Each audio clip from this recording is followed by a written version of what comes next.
வணக்கம், என் பேர் ஷோபியா. நான் தர்மபுரி டிஸ்ட்ரிக்ட்லேருந்து வரேன். சேலம் டிஸ்ட்ரிக்டில் கேட்வே இன்ஜினியர்ஸ் அகாடமியில் நான் படிச்சுட்டு இருக்கேன். நான் 2023 டிகிரி கம்ப்ளீட் பண்ணிட்டேன். 1 இயர் வந்து நான் கவர்மெண்ட் எக்ஸாமுக்கு வீட்லேயே படிக்கலாம்னு நினச்சேன். ஆனால் எனக்கு சரியான கைடன்ஸ் இல்லை. அதனால் நான் கூகுளை வந்து ப்ரிஃபர் பண்ணேன். நான் கேட்வே இன்ஜினியர்ஸ் அகாடமிக்கு வந்து ஜாயின் பண்ணேன். இங்கே ஜாயின் பண்ணிட்ட அப்புறம் ஃபேக்கல்ட்டிஸ், மேனேஜ்மெண்ட் எல்லாம் ரொம்ப ஃப்ரெண்ட்லியாகவே இருந்தாங்க. இங்கே நிறையவே கான்செப்ட், நாலேஜ் எல்லாமே நான் நிறையவே கெயின் பண்ணிக்கிட்டேன். அது எனக்கு ரொம்ப ஹெல்ப்ஃபுல்லாக இருந்தது. இங்கே புக் மெட்டீரியலும் ப்ரொவைட் பண்ணுறாங்க. கிளாஸ்லாம் நிறையா ஹேண்ட் ரிட்டன் நோட்ஸ் எல்லாமே நல்லா கிளியராகவே நான் எடுத்து வச்சுருக்கேன். நிறையவே சொல்லி கொடுத்தாங்க.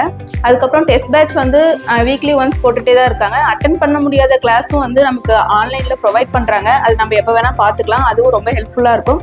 கொஸ்டின் டிஸ்கஷன் வந்து நிறைய கிளாஸ் அவங்க போட்டிருக்காங்க. கொஸ்டின் டிஸ்கஷனும் நிறையவே ப்ரிஃபர் பண்ணியிருக்காங்க. அதுவும் எக்ஸாமுக்கு ரொம்ப ஈஸியாக இருக்கும். லாஸ்ட் டைம் நான் கிளாஸ் ஜாயின் பண்ணுறதுக்கு முன்னாடி நான் எழுதின எக்ஸாமை விட கிளாஸ் ஜாயின் பண்ணிட்ட அப்புறம் நான் எழுதின எக்ஸாம் வந்து ரொம்ப கான்ஃபிடென்ட்டாகவே எழுதியிருக்கேன். எப்படிலாம் எழுதணும், எப்படிலாம் கொஷின்ஸ் இப்படி தான் வரும் அப்படிலாம் நிறையவே சொல்லி கொடுத்துருக்காங்க. அந்த அளவுக்கு கான்ஃபிடென்ட்டாக தான் நான் போய் எழுதியிருக்கேன். ஃப்யூச்சரில் நான் ஏஇ ஆகிடுவேன். நீங்களும் ஏஇ ஆகணும்னா கேட்வே இன்ஜினியர்ஸ் அகாடமிக்கு வந்து ஜாயின் பண்ணியிருக்கேன். தேங்க்யூ.